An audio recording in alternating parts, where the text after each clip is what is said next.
Sir हा बघा, माझ्याकडे लक्ष द्या सगळ्यांनी. बघा, सगळ्यात आधी अपूर्णांक म्हणजे काय. तर आता बघा, या ठिकाणी जर आपण बघितलं, हे आधी चालू होतं, आता चालू केलं नाही.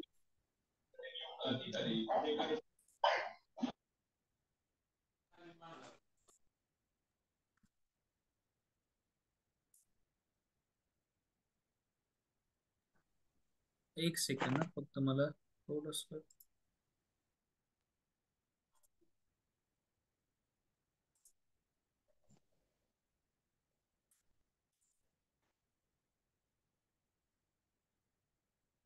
Just 20 seconds.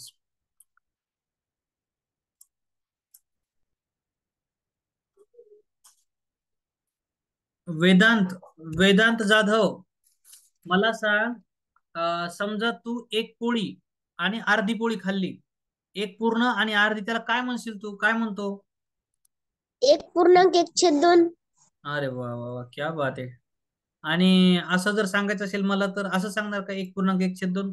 किंवा कोणाला तरी सांगायचं तुला, आज मी ना एक आणि अर्धी पोळी खाल्ली, त्याला काय म्हणशील तू, काय म्हणतो आपण त्याला? 1.2. अच्छा, ओके ओके, ठीक आहे, काय सर हरकत मी नाही. सांगू, हा, सर काय म्हणायचं? 1.5 म्हणतात. हा, आपण दीड म्हणतो ना, म्हणजे हे सुद्धा तुझं बरोबर आहे बरं. असं समजू नको तुझं चुकलं, तुझंही बरोबर आहे. पण आपण कसं म्हणतो, एक आणि अर्धी असली तर दीड, दोन आणि अर्धी असली तर अडीच, तीन आणि अर्धी 3.5, चार आणि अर्धी 4.5, पाच आणि अर्धी 5.5, अशा पद्धतीने. आता मी आता शेअर करतो, आता येईल बरोबर, स्क्रीन दिसेल तुम्हाला. ओके, आता बघा, तर या ठिकाणी जर आपण बघितलं,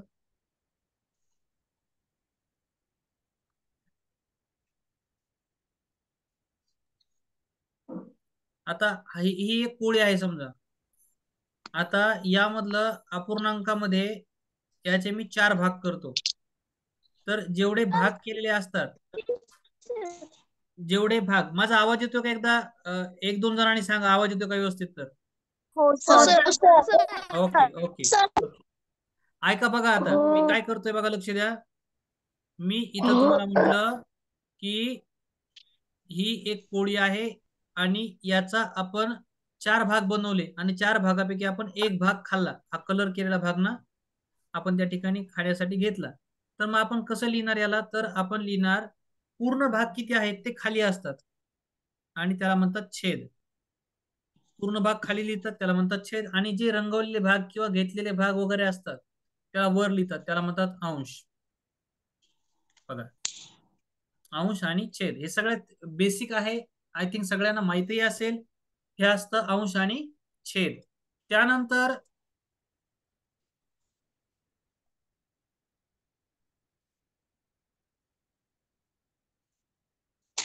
ओके, त्यानंतर जर आपण बघितलं, समजा मी आणखी एक दुसरी आकृती घेतो, म्हणजे तुम्हाला आणखी थोडस याच्याविषयी क्लिअर होईल संकल्पना.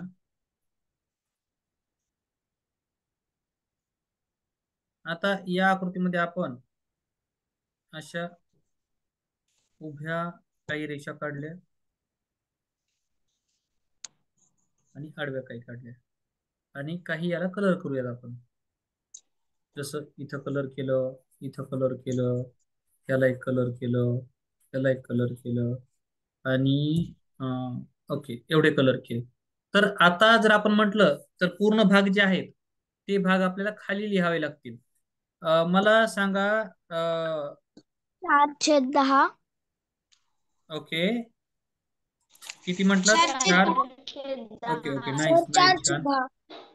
ओके, 4/10. कलर 1, कलर 2 केलेलं, कलर 3 केलेलं, कलर 4 केलेले, हे 4. आणि खाली 2/5. 1 2 3 4 5 6 7 8 9 आणि 10, खाली 10. तर हे असं आपण लिहितो, 4/10 अशा पद्धतीने ते होतं. न कलर केलेले जर म्हटलं आपण, तर न कलर केलेले सुद्धा बघू शकतो आपण. त्यामध्ये 6/10. 6/10, 6/10. Okay, right, very good, nice. म्हणजे तुम्हाला अंश आणि छेद कळतं. छेद म्हणजे किती भाग आहेत, छेद म्हणजे किती भाग आहे आणि अंश म्हणजे त्यापैकी किती भाग आपण घेतले. ओके, अशा पद्धतीने हे असतं. त्याच्यानंतर जर आपण बघितलं अपूर्णांकाचे छेद जर समान असतील, आता एक एक मुद्दा बघू. नोटबुक जर समोर असेल तर त्यामध्ये माझ्यासोबत लिहत चला. समच्छेद अपूर्णांक. समच्छेद अपूर्णांक म्हणजे समजा 2/7 आहे, 1/7 आहे, 12/7 आहे, 18/7 आहे. या सगळ्यांचा छेद सारखा आहे, त्याला म्हणायचं समच्छेद अपूर्णांक. हे सोपं आहे, आय थिंक सगळ्यांच्या लक्षात आलं असेल समच्छेद अपूर्णांक काय असतो. हो सर. राईट. पुढं पुढं त्याच्यानंतरचं पुढचं आहे, आता समच्छेद अपूर्णांकाची तुलना करायची लगेच आपल्याला. तर मी विचारतो, त्यांनी उत्तर द्या फक्त. सगळ्यांनी माईक अनम्यूट आहे म्हणून लगेच अनम्यूट करून बोलू नका. बघा मी सांगतो कुणाला. हा, केतन काटकर सांगा की मी जर हे दोन अपूर्णांक घेतले, हा पहिला आणि दुसरा, तर याच्यामध्ये मोठा कोणता आणि छोटा कोणता? मोठा सर 2/7 आणि लहान नाही नाही मोठा 1/7 आणि लहान 2/7. सर तुम्ही आधी बरोबर सांगितलं होतं, नंतर चुकलात तुम्ही. आधी बरोबर होतं तुमचं. दोन बघा, आता मला सांगा तुम्ही, सपोज तुम्ही या ठिकाणी एक असं घेतली आकृती आणि त्याचे 7 भाग केले. छोटे छोटे करतो बघा, 1 2 3 4 5, 1 2 3 4 5 6 आणि या ठिकाणी 7 झाले आता, आहे का नाही? आता 7 पैकी मी 2 रंगवतो. 7 पैकी मी आधी एकच रंगवतो. हे बघा, हा 7 पैकी एक रंगवला, हा हा तो आहे. आणि आता मी 7 पैकी 2 रंगवतो. मला सांगा, हा एक वाला मोठा का दोन, दोन्ही मिळून मोठे? तर दोन्ही मिळून मोठे, म्हणजे हा अपूर्णांक मोठा आहे. जेव्हा छेद सारखा असतो, थोडं कमी करा स्पीड त्याची. जेव्हा छेद सारखा असतो तेव्हा ज्याचा अंश मोठा तो अपूर्णांक मोठा, ज्याचा अंश छोटा तो अपूर्णांक छोटा. अंश सारखा सॉरी, छेद सारखा असताना काय म्हटलं तुमच्या लक्षात आलं असेल. आता आणखी एक उदाहरण, ज्यांना सांगता येईल त्यांनी माईक अनम्यूट करायचं आणि उत्तर द्यायचं. प्रश्न आहे 12/40 आणि 25/40, कोण आहे मोठं बरं? 45.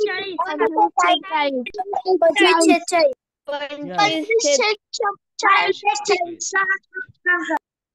अगदी बरोबर, तुमच्या सगळ्यांचं अगदी बरोबर आहे. हा, तर हे सोपं होतं, हे सगळ्याला समजतं, मला माहित आहे, त्याच्यामुळे मी याच्यावर वेळ जास्त घालवत नाही. आता असं सांगतो तुम्हाला मी की बघा, समजा जर अंश सारखा असला आणि छेद वेगळा असला तर बघा, जसं मी लिहिलं 2/7 लिहिलं, 2 आणि मी या ठिकाणी लिहिलं 2 करावं लागेल ना आपल्याला. मी लिहिलं 2/3. सर 2/3. 2/3 मोठा. 2/3 मोठा. 2/3 मोठा. यस 2/7 लहान. Yes yes yes yes yes. ऐका, माझं ऐका तुम्ही आता. 2/3 मोठा का बरं, थोडं समजून सांगतो. काही आपल्याकडं विद्यार्थी सगळेच सगळ्यांना तसं समजलं असेल, परंतु मला असं वाटतं की मी सांगितलं पाहिजे एकदा, म्हणून मी सांगतो. बघा, मी इथं 2 आकृत्या काढतो. हा एक सर्कल मी घेतला आणि मी सेम साईजचा आणखीन एक सर्कल घेतला. मी 2 सर्कल घेतले. बघा, लक्ष द्या माझ्याकडं हा. सगळ्यांनी काळजीपूर्वक ऐका मी काय सांगतोय. तर तुम्हाला माहित आहे, पण एकदा प्रॅक्टिकली बघा हे असं का होतं.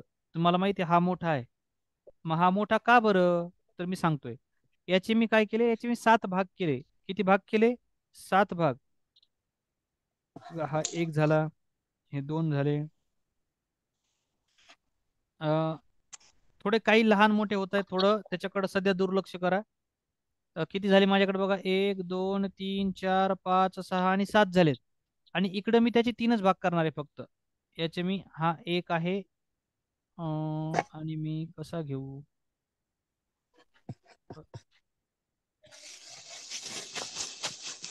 इथे घेतला, इथे घेतला, इथे घेतला. आता बघा, आता आता इथून पुढे बघणं खूप महत्वाचं आहे. मी काय सांगतोय ते लक्षपूर्वक ऐका. आता ह्या 7 मधले 2 भाग घेतले आपण. 7 मधले सेम आकृतीमध्ये 7 मधले 2 भाग घेतले. हा एक घेतला आणि हा एक घेतला. आणि ह्या आकृतीमध्ये 3 मधले 2 भाग घेतले. तर आता तुम्ही बघा, एक केक आहे, त्या केक मधला हा भाग रियाला मिळाला आणि हा भाग कुणालला मिळाला. आता मला सांगा, कोणाला जास्त केक मिळाला? कुणाला मग मोठा कोणता आहे? हा मोठा आहे. Yes yes. म्हणजेच अंश सारखा असताना, वाक्य लक्षात घ्या माझं, अंश सारखा असताना ज्याचा छेद लहान तो मोठा, जो लहान छेद तो मोठा, आणि जो मोठा छेद तो लहान, किंवा अंश सारखा असताना. आणि हे जर आपण छेद म्हटलं, इथे मी असं लिहिलं 7/2 आणि 3/2, तर हा मोठा. छेद सारखा असताना जो मोठा तो मोठा, छेद सारखा असताना जो मोठा तो मोठा, मोठा आणि अंश सारखा असताना जो लहाना तो मोठा. मोठा. समझा? आय थिंक आप सभी को हो समझा है. समजले सगळं? कोणाला अडचण असेल तर विचारा. तर समजलं. हो सर समजलं सर. Okay nice. चलो आगे जाते हैं अभी फिर. बोला, माईकच्या जवळ येऊन बोला, काय म्हणताय कोण तर? वाक्य सांगा ना एकदा. लिहितायत तुम्ही? ओके. छेद सारखा असताना, छेद सारखा असताना ज्याचा अंश मोठा तो अपूर्णांक मोठा. आणि माईक अनम्यूट करा. तर छेद सारखा असताना एक मिनिट हा, मी लिहून देतो, दोन्ही वाक्य लिहून देतो. ज्यांना लिहायचे त्यांनी लिहून घ्या. सगळ्यांनी लिहा, जाऊ द्या, सगळ्यांनीच लिहा.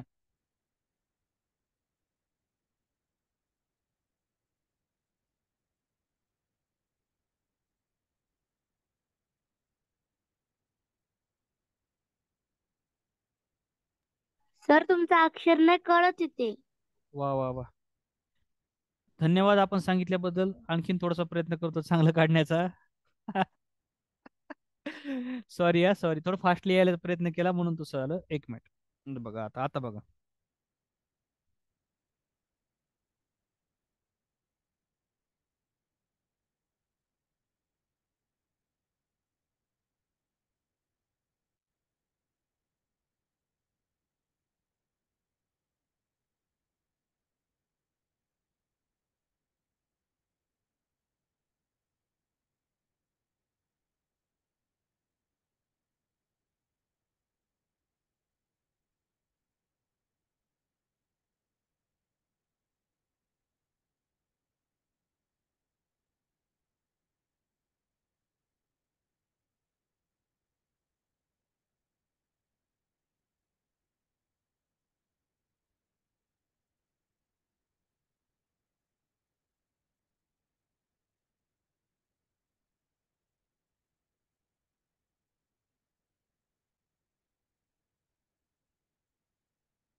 घ्या लिहून सर्वांनी लवकर.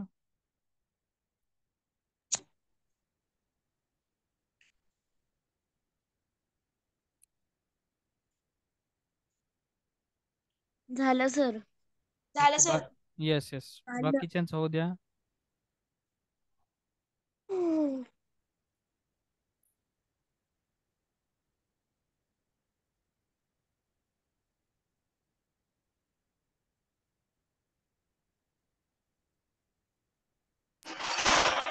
सर बोला सर बोला ना. सर तुम्ही काय लिहिले पहिल्या वाक्यामध्ये छेद समान असताना ज्या अपूर्णांकाचा अंश मोठा तो अपूर्णांक मोठा असतो आणि दुसऱ्या वाक्यामध्ये पण तसंच लिहिले तो अपूर्णांक मोठा असतो. बरोबर आहे ना. मग अंश समान असताना ज्याचा छेद छोटा असतो तो मोठा असतो. मोठाच लिहिला मी दोन्ही मध्ये पण. हा आता उदाहरण सांगतो बघा. दोन्ही वाक्य बरोबर आहेत बघा, लक्ष द्या. याच्यासमोर उदाहरण पण लिहून घ्या. छेद समान असताना ज्याचा अंश मोठा, जसं मी म्हटलं 5 छेद आहे आणि याच्यामधले 4 भाग घेतले आणि 5 मधला 1 भाग घेतला, तर ज्याचा अंश मोठा तो मोठा. आणि याच्यामध्ये सुद्धा मी लिहितो बघा. आता सपोज मी इथं 4 लिहिलं, दोन्हीकडे 4 4 घेतलं, खाली मी लिहिलं इथं 2 भाग आणि इथं लिहिलं मी 3 भाग. बरोबर ना. तर आता ज्याचा छेद छोटा आहे तो मोठा आहे.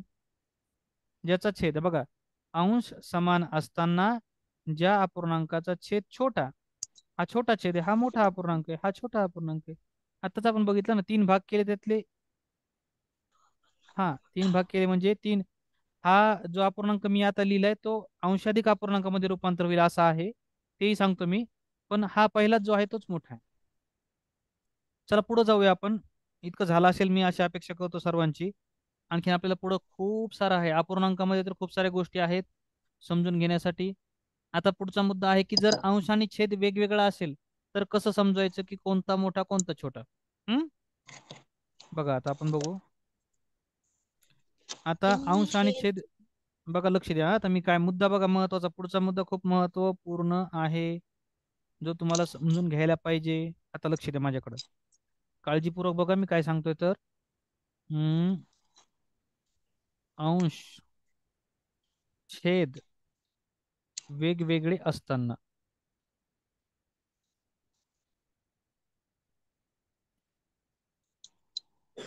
सर हे राईट करायचंय का? बघा ना, मी एक मुद्दा सांगतोय, हा मुद्दा लिहिलाय मी. असा आहे की अंश आणि छेद जर वेगवेगळे असतील तर कसं. पहिल्यांदा आपण बघितलं होतं, छेद सारखे असतील, अंश मोठा तो छेद मोठा, अंश सारखे असतील, छेद छोटा तो मोठा. आता त्यांनी असा प्रश्न दिला, 2/4 आणि 1/9. आता म्हणले सांगा कोणता मोठा आणि कोणता लहान. याच्यासाठी एक सोपी ट्रिक आहे, मी सांगतो तुम्हाला काय करायचं. 2/4 2/4 सर. हो, 4 यस यस. 2/4 सर. सोपं काम सर करायचं. 2/4. Very good, nice. फक्त सोपं काम करायचं बघा. ह्या 2च्या हातात एक बॉल द्यायचा आणि तो 9ला मारायचा. मग 2च्या हातातून जर आपण ज्या बॉल सर दिला, आवाज नाही येत आहे. अरे काय कमाल झाली बघा. व्यवस्थित बघा, येत असेल आवाज. आता जोरात बोलतोय, छान. येतोय सर. हा मी 2च्या हातात एक बॉल दिला आणि तो 9ला मारला. मग आपण भिंतीवर तसा मारतो तसा इथं मारल्यानंतर तो इथं येईल. म्हणजे याचा दोघांचा गुणाकार करायचा, 2×9=18.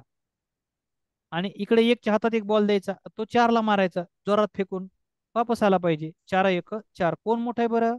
18 मोठा. मग हा अपूर्णांक 18. पहिला मोठा. आणखीन एक सांगतो समजून, काही जणाला समजलं नसेल तर. बघा या ठिकाणी इथं मी लिहिलं 4/7 आणि इथं मी लिहिलं 3/4. आता बघा, द्या त्या 4च्या हातात एक बॉल द्या, मार म्हणते ह्या 4ला. 4×4 बॉलाला इथं आला, 4×4=16. 3/4 3×7=21. 3/4 हा अपूर्णांक सर. मोठा आहे. 3/4 मला सांगा कुणा कुणाला समजलं मी सांगितलेलं. हो म्हणा. सर मला समजलं. सर मला समजलं.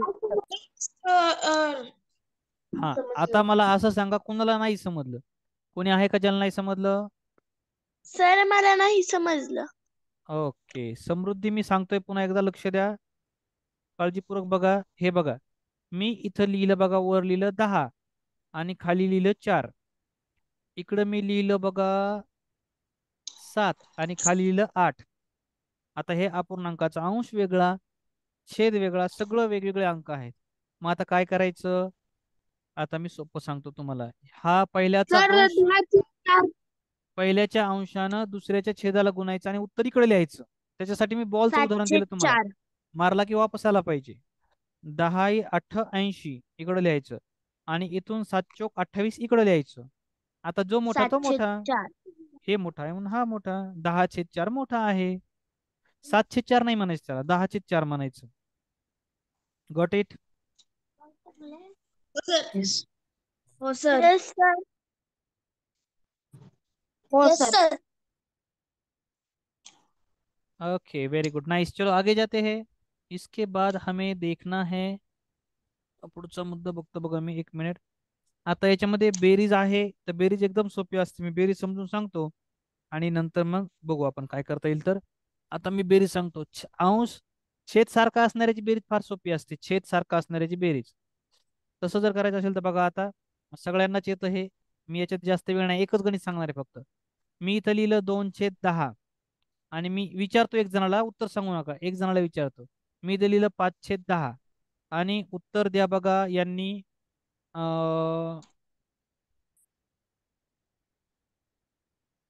श्रीपाल सर तुपेकर, मी सांगू? दिवेकर, श्रीपाल दिवेकर, येतं का तुम्हाला उत्तर याचं? 7/10. 7/10. Okay, right. काय करायचं याच्यामध्ये, तर याचा छेद हा जशास तसा लिहायचा असतो. 10ला 10 लिहा. अंशाची बेरीज करायची असते. 2 आणि 5 10. सॉरी सॉरी सॉरी, 2 आणि 5 7. मी 5 दुने 10 केलं. 7/10. Okay, got it. हे सगळ्यांना समजलं असेल. सेम ॲज हो सर. वजाबाकी, सेम ॲज वजाबाकी असते. जर मी समजा या ठिकाणी लिहिलं की 10/12 वजा 2/12. आता हे सुद्धा सगळ्याला येईल. किती येईल बरं याचं उत्तर मित्रांनो? 8/12. 8/12. 8/12. Very very simple. हे खूप सोपं आहे आणि तुमचं सगळ्यांचं उत्तर बरोबर आहे. तर आता प्रश्न पडतो फक्त, जर समजा भिन्न छेद असेल तर काय करावं बरं? जर त्यांचा छेद वेगळा असेल तर याचं उत्तर आलं तुमचं 8/12 आणि हे सगळ्याला येतं. मी याला एक्सप्लेन करत नाहीये. आता मी एक्सप्लेन करतो वेगवेगळा छेद असणारं उदाहरण. तर तुम्ही आता बघा सर ते माझ्याकडं. सोडवलं तर खूप सोपं जातं. हा, सोपं आहे ते. आता वेगवेगळा छेद असेल तर समजा मी इथं लिहिलं 2/5 आणि मी अधिक करायचं ठरवलं इथं 3/7. तर आता याला काय करायचं बघा, असं बघायचं की दोघांचा छेद सारखा कुठं होऊ शकतो. 5चा पाडा बघायचा. आता बघा मी इथं काय करतो, सर पद्धती 5 न वेगवेगळी. ऐका ऐका ऐका, हो, यस यस यस. 35. पद्धत, हो सर, हो. पद्धती वेगवेगळ्या असतील. कुणाला आता मूळ मूळ संख्या आल्या म्हणून तुम्ही डायरेक्ट 35 म्हणू शकता. सर किंवा 29 छेद 35. 35. सर 35. माझ्याकडे लक्ष द्या सगळ्यांनी, मी काय सांगतो आहे. माझं बोलून झाल्यानंतर तुम्हाला मी बोलण्याची संधी देतो. तुम्हाला वेगवेगळ्या पद्धती माहीत असतील. आता प्रत्येक शिक्षक वेगवेगळ्या पद्धतीने शिकवतात. उत्तर मात्र सेम येतं. कोणी कसं सांगेल, कोणी कसं सांगेल. आता मी काय सांगतो त्या पद्धतीने बघा आणि तुम्हाला जसं करायचं तसं करा. त्याचा काही प्रॉब्लेम नाही. मी सांगितलं तसंच केलं पाहिजे असं मी म्हणत नाहीये. तुम्हाला जसं करायचं तसं करा. पण ज्या मुलांना माहित नाही आणखीन कसं केलं पाहिजे त्यांच्यासाठी मी सांगतो आहे. बघा आता काय करायचं या ठिकाणी, जनरली 5 आणि 7 यांच्यामध्ये बघायचं सारखी संख्या कुठं येते. पुढं पाढा. जसं मी पाढा म्हटलं, 5 1 5, 5 2 10, 15 20 25 30 आणि 35. आणि इथं जर मी लिहिलं हे, याला गरज नाही कारण हे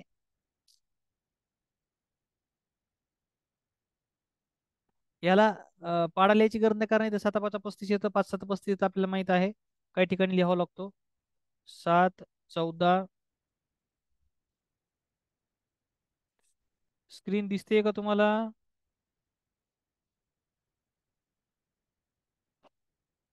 सार्थक गायकवाड, माझा आवाज आणि स्क्रीन दिसते का सांगा एकदा. सार्थक गायकवाड.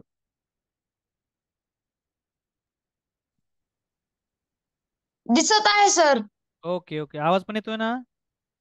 हो सर. बघा आता याला, ह्या पहिल्या संख्येला असं करा, डायरेक्ट पहिल्या संख्येला दुसऱ्याच्या छेदाने गुणा आणि दुसऱ्या संख्येला पहिल्याच्या छेदाने गुणा. सोपं एकदम.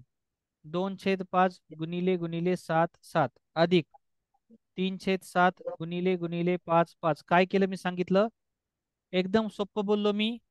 पहिल्या अपूर्णांकाला दुसऱ्याच्या छेदाने गुणा, दुसऱ्या पूर्णांकाला पहिल्याच्या छेदाने गुणा. बेसाती 14, 5 7 35 अधिक 3 5 15, 7 5 35 आणि 29/35. कोणीतरी सांगितलं थोड्या वेळापूर्वी. व्हेरी गुड, छान. आता मी विचारतो, कुणाला समजलं नाही त्यांनी बोलायचं फक्त. कुणाला समजलं नाही त्यांनी म्हणायचं सर नाव सांगायचं, स्वतःच म्हणायचं मला नाव सांगण्यापेक्षा मला समजलं नाही असं मला पुन्हा एकदा सांगतो. ते लक्षात येत नाही कोण बोलतंय. हा सांगा, कुणाला समजलं नाही?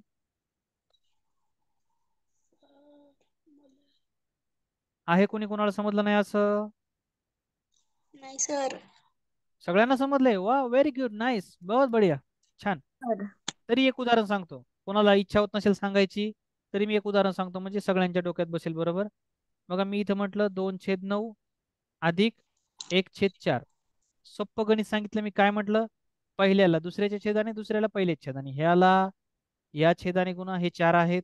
याला या छेदाने गुणा.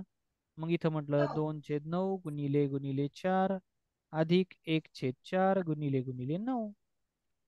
बेचोक 8, 9 चोक 36 अधिक 9 1 9, 9 चोक 36, 9 8 17, 17/36.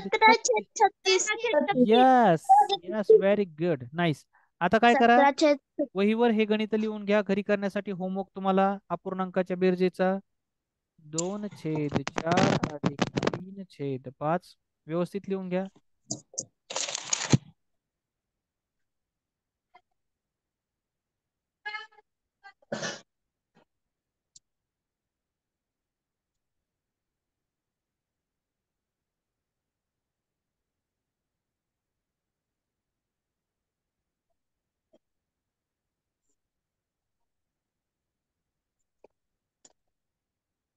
एकदम सोपे सोपे गणित आहेत, त्याच्यामुळे याला काही खूप टेन्शन घ्यायची गरज नाही. छान पद्धतीने सोडवायचे आणि ग्रुपवर टाकायचे नाही. मला पर्सनलला टाका, कारण ते ग्रुपवर इतका लोड होतो, सगळ्यांच्या मोबाईलमध्ये खूप सारे मेसेज आणि फोटोज होतात. त्याच्यामुळे कोणीही ग्रुपला टाकायचे नाही. पुन्हा एकदा सांगतो आहे, ग्रुपवर याचे आन्सर तुम्ही फोटो काढून पाठवायचे नाही, माझ्या नंबरवर पाठवायचे. काय म्हटलं? माझ्या नंबरवर पाठवायचे. कोणीही ग्रुपवर टाकणार नाही. त्याच्यामध्ये आता तुम्ही 25-30 जण आहात, 25-30 जणांना 2-2 पानं टाकले की 50 पानं होतात आणि 50 पानं प्रत्येकाच्या मोबाईलमध्ये होतात. ते पालकांना त्यांची त्यांची कामं असतात, त्यांना हेच बघत बसावं लागतं. माझ्या पर्सनल मोबाईलला टाका, मी तुम्हाला सांगतो काय. ओके, समजलं काय म्हटलं मी तर? हो सर. आणि खरंच काल तुमचं कौतुक आहे सगळ्यांचं. काल मी तुम्हाला सूचना दिली, म्हटलं ग्रुपवर विनाकारण काही टाकू नका, आणि खरंच तुम्ही सगळ्यांनी खूप छान ऐकलं माझं आणि काहीच लिहिलं नाही. उद्या सुद्धा सगळेजण ऐकतील आणि माझ्या नंबरवर टाकतील. तुमचे काही प्रश्न असू द्या, माझ्या नंबरवर टाका, मी बघतो आणि तुम्हाला रिप्लाय देतो. ग्रुपवर टाकल्यानंतर त्याचा सर सगळ्यांना त्रास होतो. सर तुमची पर्सनल ग्रुपवर. हा, माझ्या नंबरवर, माझा जो नंबर तुम्ही सेव्ह केलेला आहे ना, नसला सेव्ह केला तर सेव्ह करा, झोरे सर नावाने, आणि बाळासाहेब सर झोरे सर, आणि त्याच्यावर टाका.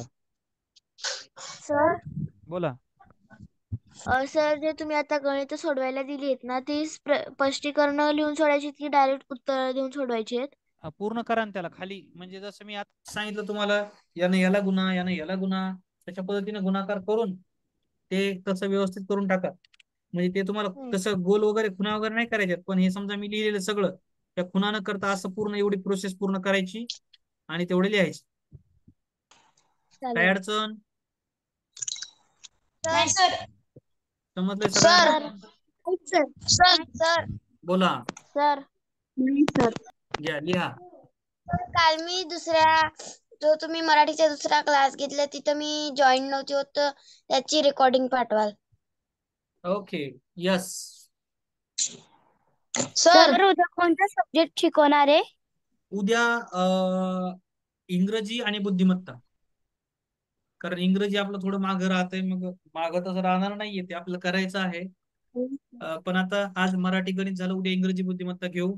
चला, सर काही बोलायचं असेल बोलतो. सार्थक बोला. काय बोलतो? मला न आलेले प्रश्न तुम्हाला पाठवू का? हो, पाठवा ना, पाठवा. ओके. श्रीपाल दिवेकर समजतंय का बाळा सांगितलेलं? वेदांत सर भार्गव बोला. सर तुम्ही त्या पूर्णांक शिकवलेत ना ते पेपरला येतील पण आहे ना काय काय नाही का सर वाक्यामध्ये येतात सर ते कसे करायचे? येस, आज फक्त अपूर्णांक इतका मोठा चॅप्टर आहे ना, खूप मोठा आहे. मी तुम्हाला आज फक्त बेसिक ओळख करून दिली. अपूर्णांकाचे आणखी 1-2 लेक्चर होतील, त्यामध्ये तुम्हाला सगळ्या गोष्टी शिकवल्या जातील. काळजी करू नका. कोणाचं काय आहे का? नाही सर. मी विचारलं होतं आता श्रीपाल दिवेकर समजले का तुम्हाला?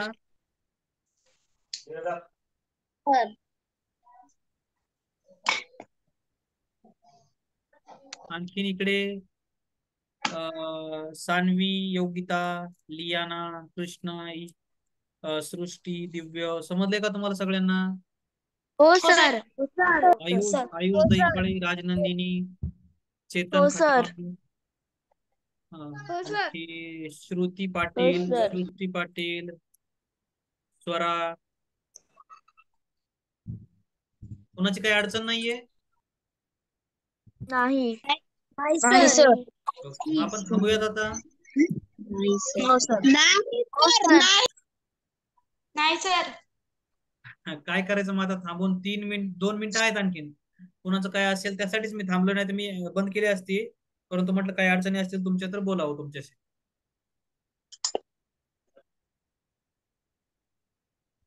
आणि हे बघा मी आता बघतोय तर आधीच्या मीटिंगला 25 जण होते क्लासला आणि आता 4 जण नाहीत, 21 जण दिसत आहेत.